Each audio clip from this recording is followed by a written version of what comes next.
Hi everyone, আসসালামু আলাইকুম। আমি তাহেবা, সিক্রেট ব্লগার তাহেবার চ্যানেলে আরেকটা নতুন দিনের নতুন ভ্লগ নিয়ে তোমাদের সামনে হাজির হয়েছি। কেমন আছো তোমরা সবাই? আশা করছি ভালো আছো। আলহামদুলিল্লাহ, আমরাও কিন্তু অনেকটাই ভালো আছি।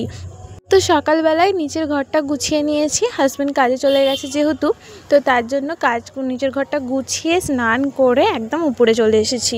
বেশ কিছু জামা কাপড় ছিল, স্নান করতে গিয়ে কেচে নিয়েছি। আমার আজকের ব্লগটা দেখে তোমরা হয়তো বুঝতেই পেরেছো ভিডিওর টপিক কী। তো ভিডিওটা সকাল থেকে শুরু করলাম কাজকর্ম দিয়ে, তারপরেই কিন্তু আমার আজকের ব্লগটা শেয়ার করব। তো ওদিকে জামা কাপড়গুলো ছাদে মেলে দিয়ে কাঠের জালে যেহেতু রান্না করব, তাড়াতাড়ি করে কিন্তু চুলোটাও ধরিয়ে দিয়েছি। দিয়ে এদিকে ভাতের জন্য জলটা বসিয়ে আমি কিন্তু এখন আলুগুলো কেটে নিচ্ছি। আজকে রান্না বান্না সেরকম কিছুই নেই, তো কি রান্না করব ভেবেই পাচ্ছিলাম না। তারপরে পাশের দোকান থেকে ডিম নিয়ে চলে এলাম, ওই ডিম আলুর ঝোল করব। আসল কথা কি বলো তো, গরিবের ঘরে না প্রত্যেক দিন তো মাছ মাংস যেমন থাকেও না ফ্রিজে জমা করে, সেরকম কিন্তু প্রত্যেক দিন চিন্তা করতে হয় যে দুবেলা কি রান্না করব। এই রান্না না প্রত্যেকটা দিন যেন একটা জ্বালাতনের কাজ আমার কাছে। কারণ বাড়িতে সব কিছু থাকলে রান্না করতে যেরকম ঝামেলা হয় না, কিন্তু ভেবে চিন্তে রান্না করতে না ভীষণ অসুবিধা হয়। আজকে যেমন ফ্রিজে কিছুই ছিল না, না একটা সবজি আছে না কিছু মাছ মাংস আছে, তাই ডিম রান্নাই করব। আর তো সেরকম কিছু নেই, আর সবজিওয়ালাটাও আজকে আসেনি, তার জন্য কিছু সবজি নিয়েও রান্না করাটা যাবে না। এদিকে আলু পেঁয়াজটা সমস্তটাই কেটে নিয়েছি। ওদিকে কিন্তু আমার জলটাও গরম হয়ে গেছে, এখন চালটা ধুয়ে দিয়ে দেবো।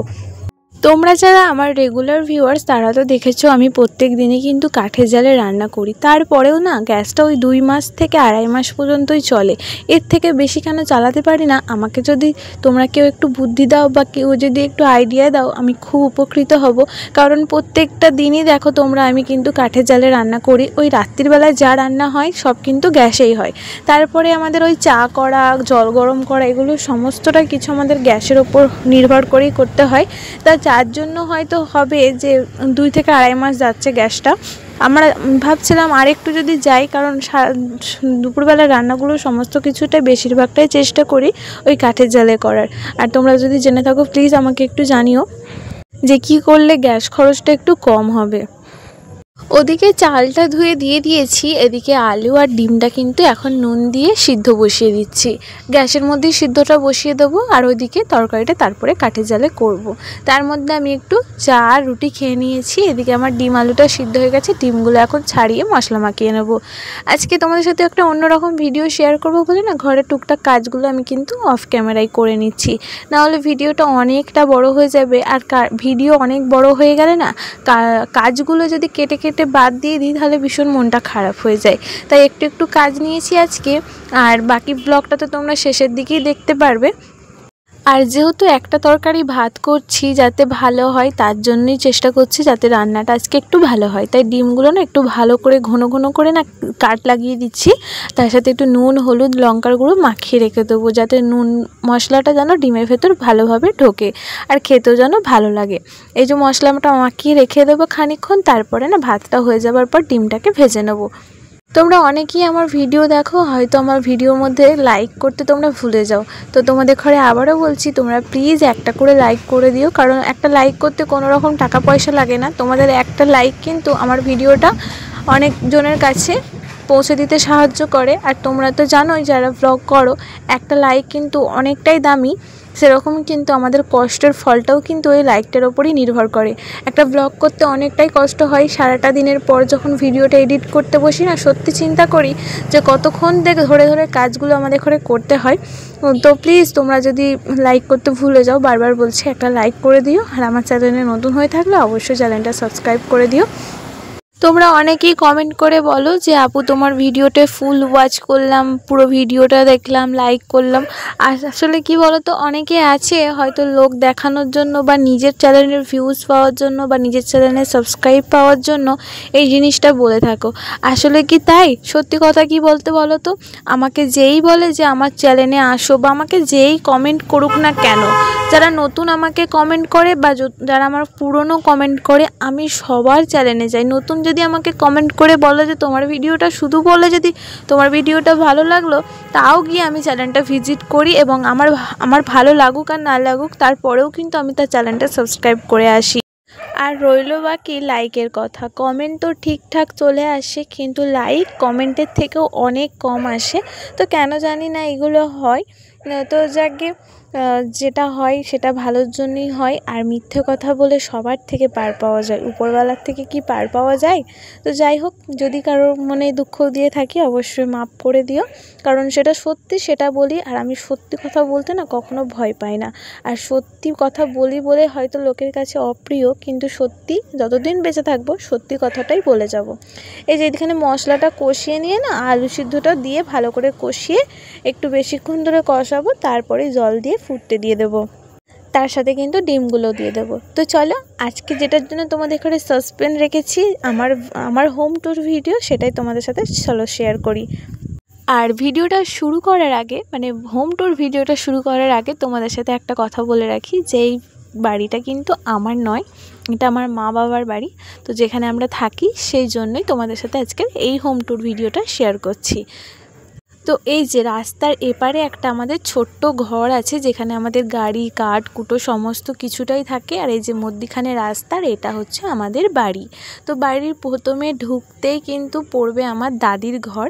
আর আমার দাদি যেহেতু এখন নেই, তার দাদির ঘরে তালা দেওয়া আছে। এই যে এটা হচ্ছে আমার দাদির ঘর। ওই যে রাস্তাটা ঢুকে কিন্তু দাদির ঘরটা পাবে, তারপরে এদিকে চলে গেলে আমাদের ঘর।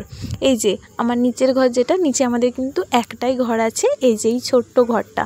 আমার ঘরে কিন্তু বেশি কোনো জিনিসপত্র নেই, শুধু আছে একটা খাট আর আছে একটা টিভি, একটা চেয়ার, বাকি আর কিছুই নেই। আর দেওয়াল আলমারি আছে, যেটাতে সব কিছু আমার গোছানো থাকে, সব সময় তোমরা দেখেছো।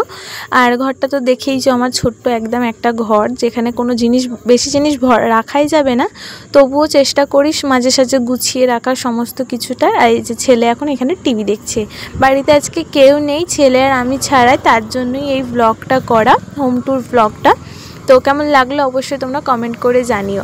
আর এই যে বারান্দাটাই হচ্ছে আমার সমস্ত রকম কাজের জায়গা। আর ওই যে ডিম তেল, এগুলো কিন্তু আমাদের নয়, এগুলো মা স্কুলে কাজ করে, তার জন্য বাড়িতেই রাখা হয়।